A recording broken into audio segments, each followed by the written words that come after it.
Buong bagong tuig kaninyong tanan gikan sa tanan kawani ug tagdumala sa DYKC Radio.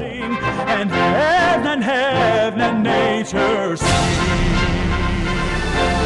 RPN Radio Philippines Network, Radyo Ronda, DYKC Cebu, member kapisanan ng mga broadcaster ng Pilipinas.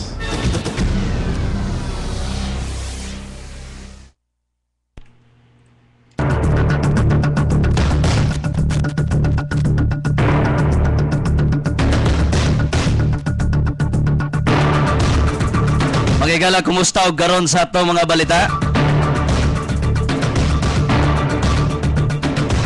Isugda na kagapong adlaw ang pag-issue og mga business permit sa dakbayan sa Mandawi.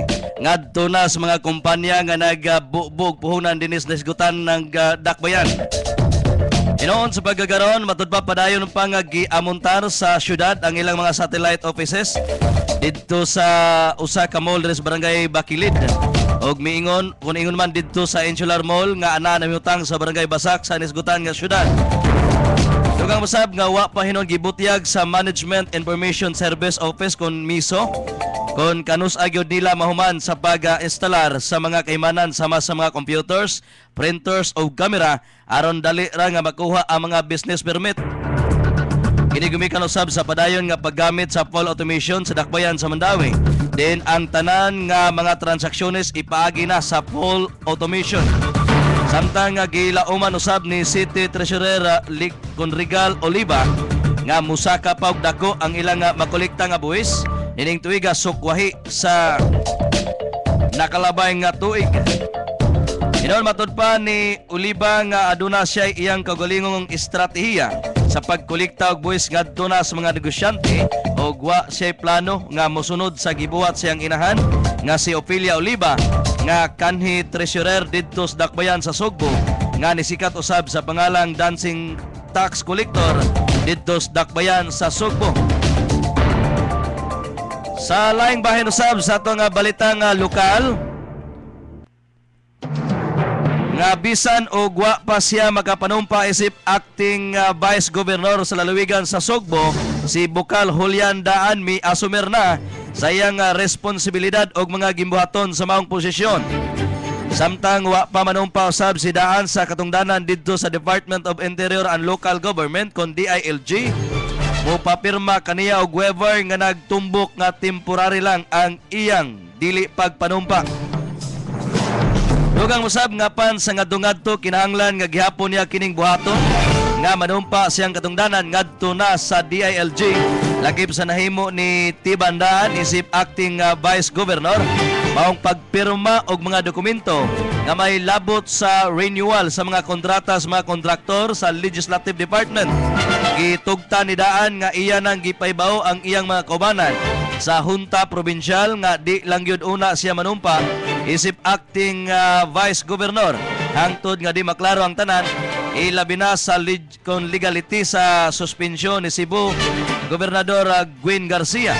Marod pa usab ni Daan nga kung ang local government code mao'y basihan di na kinahanglan nga manumpa pa siyang katungdanan ilabi na kadtong mga opisyal nga wa butari o wa usab matudlo aron sa paghupot og katungdanan sa usa ka posisyon sama sa iyang sitwasyon karon.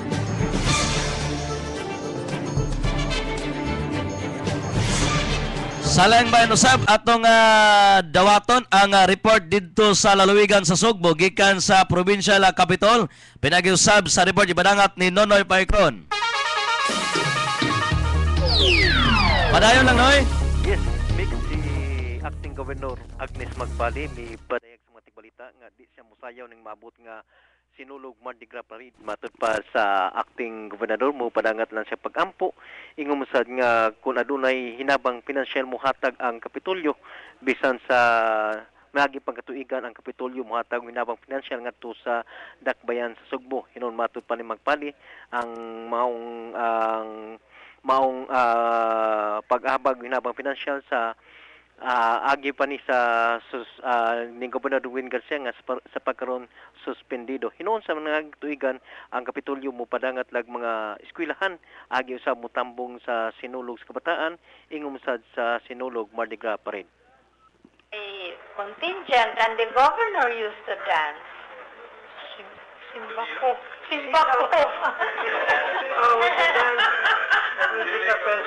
I will offer my prayers. Dili lang kung sayaw ng taon. Yes, mga binay vouchers. Si Acting Governor Agnes Magpali sa pagkaroon nagpadayon siyang pagtrabaho so siyang buhatan o iyang tumugtinguha maugyod ang transparency ilabi na nagpasalamat siya sa mga department head nga misanong karon siya ang administrasyon gikan sa Kapitolyo alang sa DYKC Ratsada Bisaya Nunoy Parkon. Salamat kayo Noy sa imong report gibadangat dinhi sa atong tulumanon.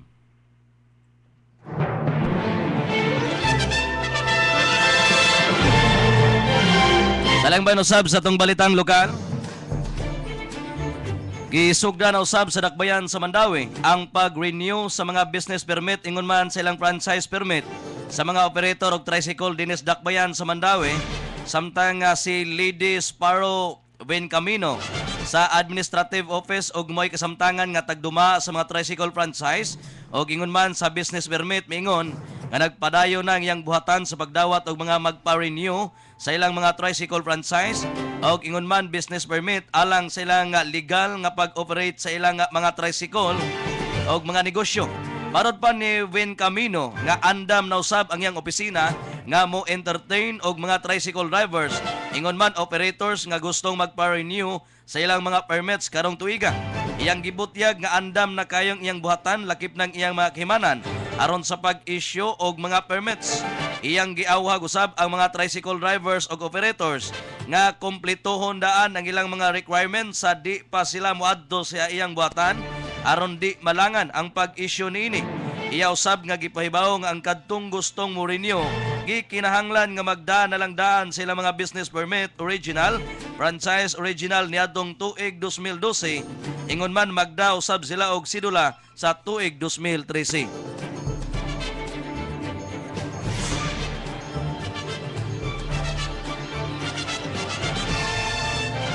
Salang bayan usab atong dawaton ang report usab gikan sa dakbayan sa Sugbo. Pinag-usab sa atong usa sa mabtiko natong field reporter si Berhel Tanggawan. Yes, Berhel. Padayon lang, Berhel. Nakita sa Cebu City Police Office na sa Pulit ang Ramon Binacoy na si Mariano Natural kung unsang may nasugdan ni Binacoy na programa iya kining itadayon kinatayo na asyonero sa iyang katambanan ni Adpen Enero Umlo 2013 atol dito sa bagong tuig. Ang kanang hipe na si Binacoy ang tuan na kini sa Camp Crane na destino. Si Colonel Natural nituan na kayang paglingkod iyan di patuman at pagpangrunda sa illegal na sugal. Ako sa pagpangrunda niresulta kini sa pagkasikor sa 20 ka muli-muli machine, bingo machine, diya sa Ponce compound, barangay Karita ng dakbayan sa Sugbo. Matag ni Colonel Natural na usa kini sa iya ipakita iyon ka agresibo sa pagsunto sa illegal na sugal o bubanta din sa dakbayan sa Sugbo. Kini si Berhel Tanggawan alas Rekisi Ratsada Bisaya.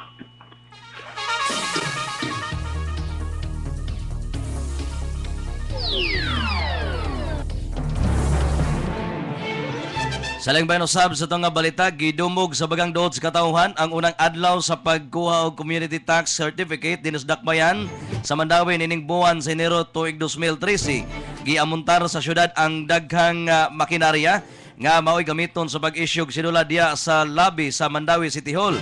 Gilauman nga mas mudaghan pa niya ang mokuha og sidula, gumikan kay sayo naman lang kayo alang kanilang pagkuha nini ilabi na nga computerized na kini. Gipaibaw sa syudad nga ang mga ulitawog dalaga nga mokuha og sidula magbayad kini og tag 15 pesos matag usa apan nagdepende lamang kini kung duna sila trabaho og basihan unya sa ilang income. Samtang ang kadtong mga minyo nga mokuha og sidula makabayad kini og tag 59 pesos matag usapan nagadepende lamang kini sa ilang income kung ugaling aduna sila trabaho. Gipaibaw usab sa syudad nga ang mahimong makakuha og sidula kadto lamang nagpuyo sa dakbayan sa Mandawi. Hinon matud pa why required nga barangay clearance kung mukuha og community tax certificate kung sidula. Atong balikan usab ang dugang report nga ibadangat ni Berhel Tanggawan gikan sa gawas. Yes, Berhel, padayon lang. Yes, Vic, apel sa unang adlaw sa pagpanakop sa mga motorista ng YICC sticker ang helmet o daybay dyan ang nadakta nini. Magpadulan o sa kadapot sa motorista ang natagan o temporary operator's permit kung CFA ang mga sakop sa mga LTO na natang sa mga highway ang check-upon ang mga helmet. Kung naguna ba kini sticker na ICC, ang mga Y sticker na ICC, di pamawi ang ilang mga lisensya o gilutan o TOP. Kung bakit pa, malukat na nila ang lisensya kung bayad sila sa kapilad na 1,500 pesos. Nasaya na sab na daanan ni kasidaan ang direktor sa LTO na si Raul Aguilos na dili na sila magpanuko sa pagdakot sa mga driver sa motorsiklo na wala butunan sa balawon. Kini si Berhel Tanggawan, alas 12, Rapsera Bisaya. Salamat Berhel Tanggawan sa dugang niyong gipadangat nga report. Salang bayan usab atong balikan og dawaton ang dugang report gipadangat ni Nonoy Parcon gikan sa provincial capital. Yes, padayon lang Noy. Salamat Nick, may patigbabaw ang kalumos kasing-kasing ni Acting Governor Agnes Magpaling. Di niya ilabtan ang pagpuyo karon ni suspendidong gobernadora sa lalawigan Sugbo, Gwen Garcia. Matud pa ni Magpaling doon ay daghang sugyot nga Byron ang suspendidong gobernadora apan wa kinihan niya tagi tugang pagtagad apan ang iyang tumong tinguha mao ang pagtrabaho ilabi na ang transparency mo iya karong gipalikon o nagpadayon niya ang ilang pagsuhid sa mga bayranan diha sa Kapitolyo. Matud pa ni Acting Governor Agnes Magpaling nga sa pagkaron ang iyang tan-aw karon nga maayo ang iyang dagan sa administrasyon og ingon man sad iyang gipasalamatan ang mga department head nga misanong sa iyang administrasyon. Ni anak mo rin manggulog. Ako, I'm trying to be, again in the spirit of Christmas, niya hapit ng sinulog, yun, ana ba? Pero the clamor is really mounting, text messages that I get making me feel nga, more about I'm weak. No, I'm in control. I am doing this. That's why I'm showing you. Look, what I have been doing today, yesterday.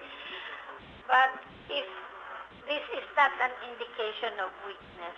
Sa pagkaroon nagpabilin gapon ang suspendidang gobernadora sa lalawigan Sugbo, Gwen Garcia, diha sa iyang buhatan. Nalungkat sa Kapitolyo, alang sa DYKC Ratsada Bisaya, Nunoy Parcon.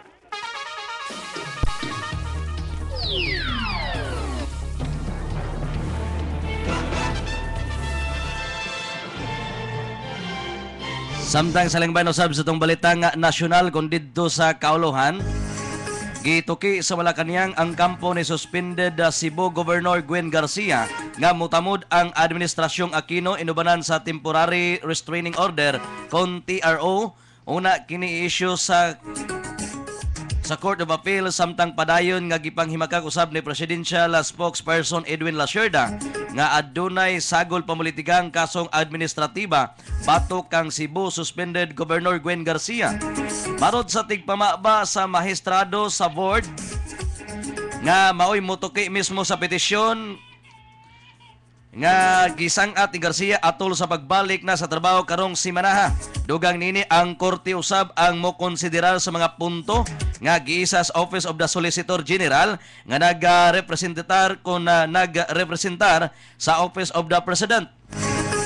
Alang sa kasamtangan kagamhanan ang desisyon ni President Aquino sa pagpahamtang og 6 ka buwan nga suspensyon ni Garcia usa ka final and executor o posibleng dili kini makontrolar o bisan unsang freeze order. Salang bahan usab moabot na ngadto sa 603 ka mga langyaw ang gipa-deport sa Bureau of Immigration and Deportation sa tuig 2012. Kini matud pa mao'y gipaibaw ni Immigration Commissioner Ricardo David. Matod ni David nga nalakip ang 603 sa 635 ka mga langyaw nga nadakpan sa Bureau of Immigration niadtong tuig 2012. Gipasabot ni David nga gi-deport ang 603 ka mga langyaw aron dili maghuot ang mga presuhan. Mokabat sa 379 ka mga Taiwanese og 124 ka mga Chinese ang nadakpan og gipang deport gumikan sa kasong cybercrime. Nag-atubang usab og laing kaso ang pipila ka mga Japanese, Germans, Nigerians og uban pang mga langyaw. Sa langbayan usab kung isuspinso sugod garong umabot Enero 13 hangtod Hunyo 12 tuig 2013 ang tanan mga permit to carry outside residence sa mga armas de fuego. Kini kalabot na sa pagsugod sa election season sa naso diin ang mga uniforme kon ang mga uniform nga mga pulis, sundalo guban pang mga sakop sa ahensya sa gobyerno nga may kalimbigitan sa pagpatuman sa seguridad ang matud pa mauray gitugutan nga muda og armas. Samtang ang mga personalidad usab sa adunay bahad sa ilang kinabuhi mamahimo nga makapangayo og police escort nga ipagi ubos sa buwatan sa COMELEC. Sa langbayan usab gipanaad karon ni Government Peace and Panel Chairperson Miriam Coronel Ferrer nga humanon kung unsa ang nasugdan sa gobyerno nga peace process tali sa Moro Islamic Liberation Front kon MILF. Sayang New Year's message gipamahayag ni Ferrer nga ang kabubuton ug ang pakigdait mo'y dan aron makabot ang gusto sa gobyerno ingon man sa MILF. Samtang gidugang ni Ferrer nga nidangat og duha ka tuig human makuha ang konsensus nga karon nakabot na sa framework agreements bangka sa Moro kon FAB. Samtang giingon nga adunay maayong panag-ambit sa formula sa kinitaan sa gobyerno gikan sa paggamit og natural nga katigayunan.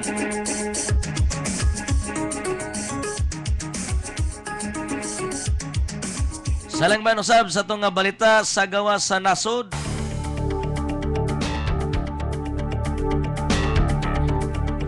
Didto sa Berlin nangayog pasaylo ang usa ka respetadong pamantalaan didto sa Germany.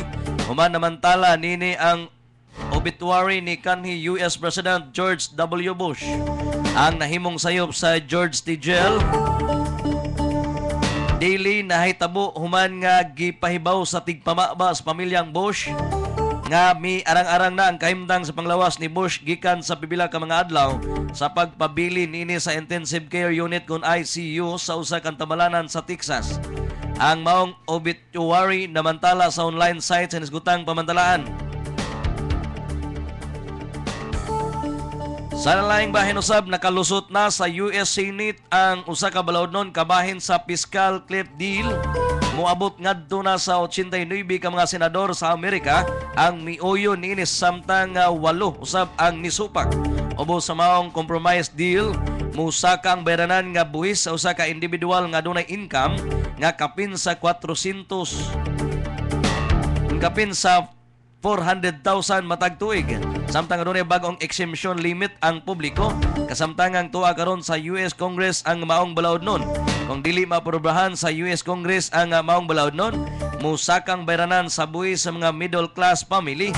Gawas nini minusan usab sa gobyerno ang paggasto sa ilang pundo.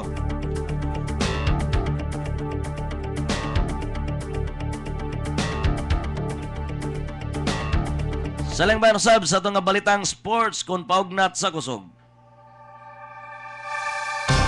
Tungod sa injury ni atras na sa pag-apil sa Brisbane International si kanhi tennis world number 1 nga si Maria Sharapova Russia. Gitakda unta nga igakontra ni Sharap si Charmila Gadusova sa Australia paniabiso na kini nga dili na mudua, naglaom usab si person nga maka-recover na. Si Sharapova ron makaduwa kini sa Australian Open nga magsugod karong Enero 14. Usan ini matud pa ni atras usab ang French defending Punch Open Champion Exhibition match tali kang Caroline Noshiaki nga ipahigayon unta sa Seoul, South Korea.